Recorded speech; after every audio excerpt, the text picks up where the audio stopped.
Bonjour les hypersensibles, j'espère que vous avez la forme. Aujourd'hui, on va parler de saisonnalité dans les émotions. Pourquoi je vous parle de saisonnalité dans les émotions? Parce que nous entrons à deux pieds en plein dans l'hiver. Là, dans quelques jours, ça va être le 21 décembre.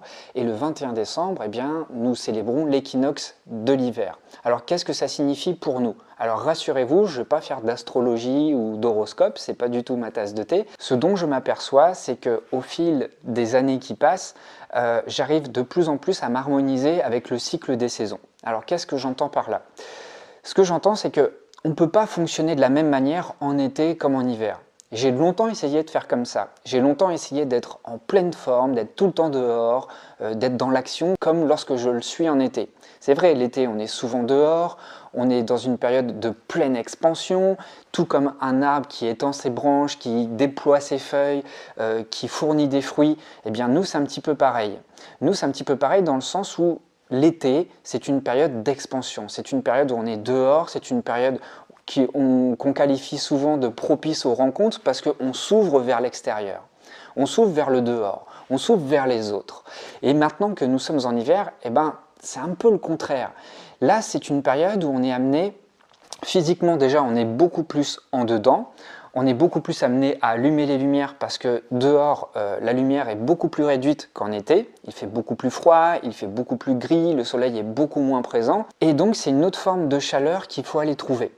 Cette chaleur qu'on trouve en été dans les relations, dans les barbecues, sur la plage, dans les relations, dans tout ça, eh bien, il va falloir le retrouver à l'intérieur de soi en hiver. Et vous qui êtes hypersensible, vous êtes très familier avec le processus introspectif.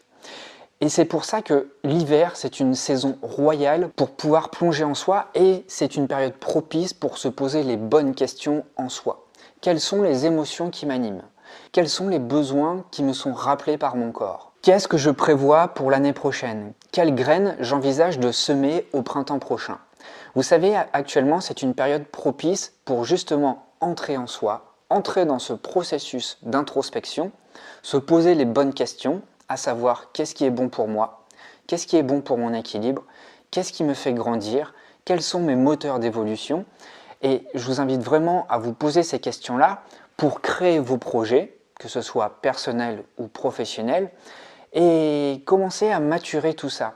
Vous savez, on est dans cette période de l'année où il faut faire monter en bourgeon ces projets-là, pour qu'au printemps, ces bourgeons soient suffisamment maturés afin qu'ils donnent de bonnes fleurs et ensuite de bons fruits. J'assimile beaucoup l'évolution de l'homme, notre évolution à nous, avec celle de la nature. Et ce serait très prétentieux de s'envisager autrement. Et je trouve ça super intéressant de voir qu'il y a une certaine saisonnalité dans nos comportements, qu'il y a des cycles pour pouvoir se caler sur la nature afin d'être le plus possible en harmonie. Parce que nous, ce que nous cherchons avant tout, c'est l'harmonie, évidemment. On cherche un équilibre. Et vous avez des radars suffisamment sensibles pour repérer tout ça. Je sais que tout ce que je vous dis, c'est pas du charabia et que vous le comprenez. Et il n'y a rien d'ésotérique dans tout ça. Et c'est en ça que je dis souvent que j'ai les pieds sur terre, même si parfois ça peut paraître perché ce que je veux dire. Mais je m'accorde toujours avec ce que je vois avec l'extérieur. Je regarde les faits, je regarde ce qui se passe, j'observe. Et quand je me sens en décalage, j'essaie toujours de m'ajuster. Donc vraiment, profitez de cette période hivernale dans laquelle nous entrons pour pouvoir maturer vos projets, pour pouvoir faire émerger ce qu'il y a en vous, faire monter la sève pour le printemps, afin que ça donne des bourgeons prolifiques et qu'enfin vos projets puissent fleurir et donner des fruits. Alors tout ça, évidemment, ça demande de l'organisation. Et oui, un projet, ça s'organise, un projet, ça se dessine, un projet, ça s'explique, un projet, ça se détaille. Et là, c'est le moment privilégié parce qu'on entre à l'intérieur de soi. Tout comme nous entrons beaucoup plus à l'intérieur des bâtiments, des maisons, des cafés, des restaurants, en nous-mêmes doit s'opérer le même processus. Mais sans le savoir, on le fait malgré nous. On est beaucoup plus dans un processus introspectif en hiver qu'en été. En été, comme je l'ai dit, on s'étend, on s'épand. On va beaucoup plus dehors. Et l'hiver, on est beaucoup plus là pour méditer à l'intérieur de soi ce qui est important. Donc, ce que je vous conseille, c'est soyons comme les arbres. Ancrons-nous dans l'instant présent. Et faisons monter les nutriments qu'il y a autour de nous, faisons-les monter dans notre corps, faisons-les monter à notre esprit, essayons de porter beaucoup plus d'attention à notre corps, donc à notre ressenti, et par le pouvoir de notre mental qui est, avouons-le, un processeur extrêmement puissant, eh bien, faisons tourner toutes les informations qui montent de notre corps et voyons ce qu'on peut en faire. Voyons ce qu'on peut faire avec toutes les informations qu'il y a autour de nous et en nous. Faisons émerger tout ça à notre esprit et essayons de voir quel projet nous pouvons dessiner pour l'année prochaine. C'est le moment où il faut semer des graines. C'est le moment où il faut organiser ses idées. C'est le moment de rêver. C'est le moment de se permettre de voir grand. C'est le moment de voir ce qui va nous mettre en joie. C'est le moment de préparer tout ça petit à petit. Donc mon conseil, essayez de voir ce que vous voulez pour 2022. Essayez de voir quel projet vous désirez voir naître. Essayez d'envisager aussi les résultats que vous souhaitez avoir. Je répète cette phrase très souvent. On ne va pas là où on ne pense pas. Donc là, c'est le moment pour méditer tous vos projets. C'est le moment pour tout mettre à plat. Donc je vous conseille de prendre par exemple une feuille A4, vous le mettez en format paysage et vous faites une mind map. Au centre, c'est votre projet. Et tout autour, ça va être l'ensemble d'actions que vous allez mettre en place de manière coordonnée pour que ce projet naisse. Alors évidemment, il va falloir vous respecter vous, vos rythmes à vous, vos besoins à vous. Votre projet doit être distancié de qui vous êtes. Même si à l'intérieur de ce projet, ce sont vos valeurs qui doivent transpirer. Mettez du vôtre dans votre projet, mais sachez prendre une distance suffisamment importante pour avoir un recul nécessaire afin de voir le projet dans son ensemble. Donc, votre projet évoluera si vous évoluez. J'explique beaucoup dans la formation Vocation spéciale hypersensible. Lorsque on crée un travail indépendant, eh ben, notre travail indépendant, notre activité grandit en même temps que nous. Et c'est toujours un échange entre notre croissance personnelle, entre le travail qu'on fait sur soi et la croissance de l'activité. C'est un échange permanent entre l'un et l'autre, et l'un ne va pas sans l'autre. Si moi, je ne fais pas un travail sur moi pour grandir, pour évoluer, pour m'inscrire dans une certaine dynamique, eh bien mon activité ne va pas grandir. Et si je ne mets pas suffisamment d'énergie dans mon activité, comme les deux, moi et mon activité, sommes étroitement reliés, eh bien, je ne vais pas grandir non plus si je ne me forme pas, si j'acquiers pas de nouvelles compétences dans mon activité, vous comprenez? Donc, je vous demande vraiment de réfléchir à tout ça. Qu'est-ce qui vous met en joie? Qu'est-ce qui vous fait rêver? C'est le moment de rêver.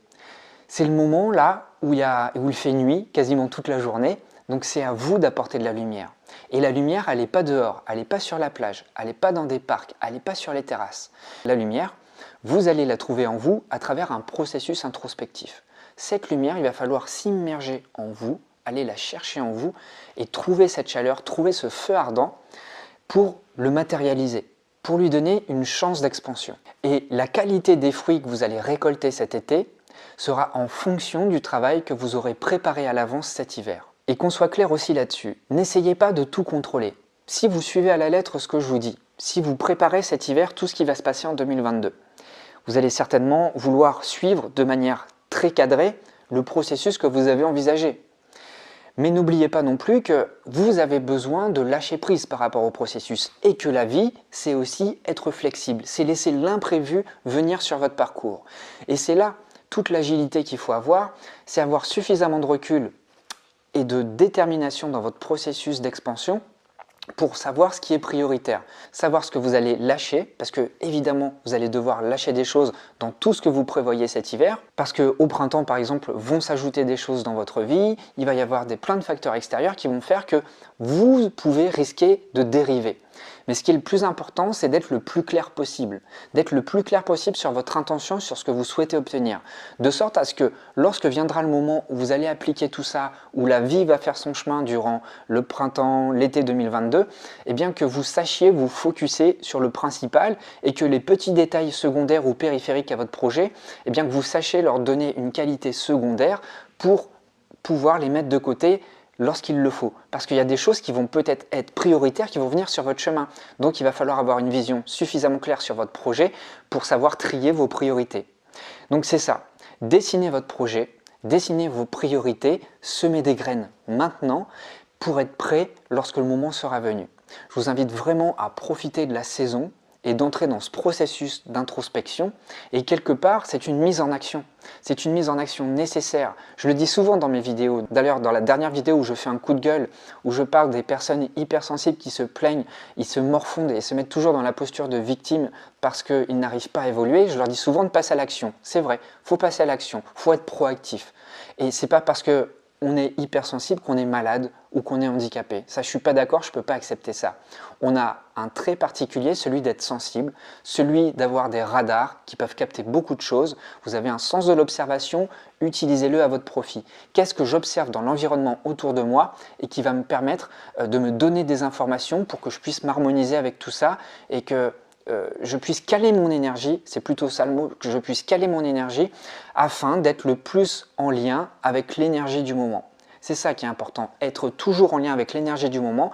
Et lorsque vous arriverez à accorder votre existence comme on accorde un instrument de musique avec l'air du temps, avec la saison, avec les énergies qui sont autour de vous, ça me fait vraiment bizarre de dire ça parce que je suis pas du tout, c'est pas du tout dans mon langage sur YouTube, mais je suis très sensible aux énergies. J'ai pas de vocabulaire autre que ça. Mais je suis très sensible à ce qu'il y a autour de moi. J'utilise mon intuition en fait. Et vous allez voir que plus on utilise son intuition pour capter les énergies autour de soi, eh bien, plus on arrive à s'accorder. Et quand on arrive à s'accorder, lorsqu'on arrive à accorder son énergie à soi avec l'énergie de la saison, eh bien, il se passe qu'on capte une brèche. Et cette brèche vous apporte une certaine forme d'abondance. Parce que vous arrivez à être synchronisé. C'est là où on parle de synchronicité, c'est là où on parle que tout s'aligne. C'est parce qu'on arrive à capter ce qu'il y a dans l'air du temps et qu'on arrive à capter son rythme, son énergie, on arrive à capter son attention là où il faut. Donc soyez attentifs à tout ce qu'il y a autour de vous, observez bien, ressentez bien surtout, faites confiance en votre intuition et plus vous allez écouter votre intuition, plus elle va vous parler. C'est comme ça que j'opère et ça me dérange de vous en parler comme ça parce que je tiens vraiment à avoir un langage le plus rationnel possible. Je ne souhaite pas du tout plonger dans l'ésotérisme, mais là je vous parle de choses qui sont en chacun de nous, qui sont innées, mais dont les mécanismes m'échappent. Et je pense que personne ne peut vraiment expliquer l'intuition, si ce n'est qu'il faut savoir lâcher prise et il faut savoir se laisser porter aussi par le courant de la vie et écouter ce qui se passe. Écoutez. Écoutez et ressentez vraiment les éléments autour de vous. Vous allez voir, vous allez avoir de précieuses indications parce que vous allez sortir de votre mental et c'est votre corps qui va vous dire ce qui est souhaitable et ce qui est moins souhaitable.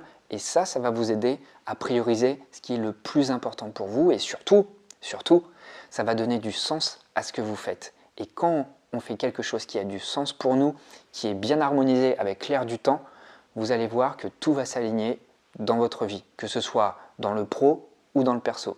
Je vous laisse là-dessus, je suis très curieux de voir vos réactions dans les commentaires. Si vous souhaitez faire un coaching avec moi pour qu'on parle de tout ça, pour qu'on parle de votre équilibre personnel, eh bien vous pouvez cliquer sur le premier lien dans la description de la vidéo. Et si vous souhaitez toujours vous former et trouver votre vocation, il y a toujours la formation vocation spéciale hypersensible qui est disponible et vous pouvez la régler en 2 fois. Voilà, c'est tout pour cette vidéo. Je vous remercie beaucoup de l'avoir écouté. Je vous dis à très vite et surtout, portez-vous bien.